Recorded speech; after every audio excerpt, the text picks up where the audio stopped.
In 2016, my mentee was murdered. His name was Jorell Cleveland. We'd been paired together by the Big Brothers Big Sisters organization. I had no idea what happened.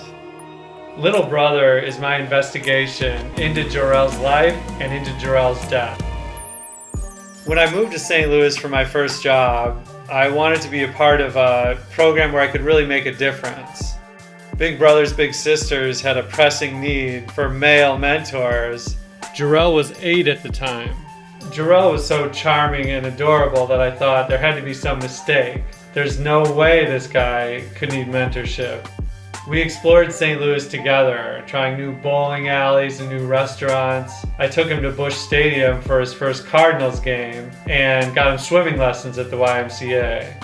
Jorell and I spent more and more time together and just got closer and closer. It was like we were really brothers. I moved away from St. Louis for a time, but came back with my family in 2014.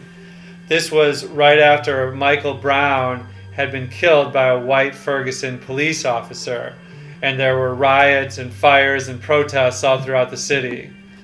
Jorell's family was living in Ferguson at the time, and Jorell got involved with the protests and the riots. Jorell was having problems in his own life.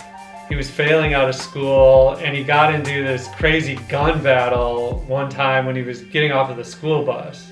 But whenever I tried to talk to him about these things, he just insisted that everything was okay.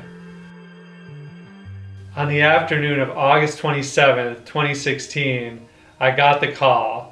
Jorell's body had been found not far from his family's home in Ferguson. Jorell had been shot, and he was laying in the street dead. I rushed to the scene and saw EMT taking him away. No one in his family had any idea who could have killed him or why. Jorell was only 19 years old at the time of his death. The police didn't have any idea who killed Jorell either. They arrested one suspect, but then quickly let him go. Jorell's case went cold, and his family remained desperate for answers.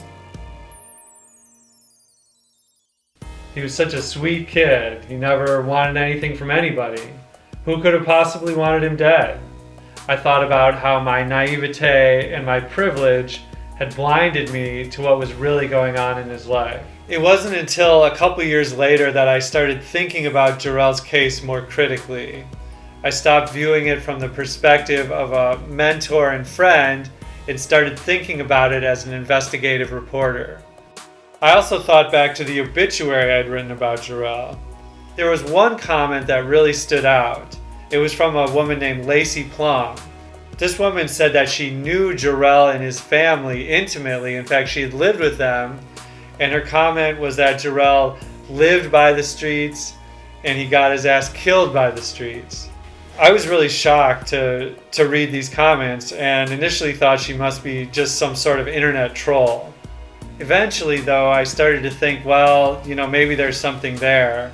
I contacted this woman and it turned out her story held up. And I began to think that maybe there was more in Jorell's life that he wasn't telling me.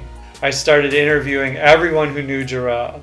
His friends, family, teachers, people in the community, gang members, prisoners, anyone who could give me any sort of insight. What I learned was that Jorell had a dark past that he never told me about. It turns out that he was trading illegal guns. He had a bad drug habit. All this stuff was devastating to hear. I never had any idea while he was alive. Eventually, I narrowed down the list of suspects to 3 people. These were 3 people with whom Jorell had pressing beef. Any of these 3 people could have killed Jorell, and this is where things got tricky.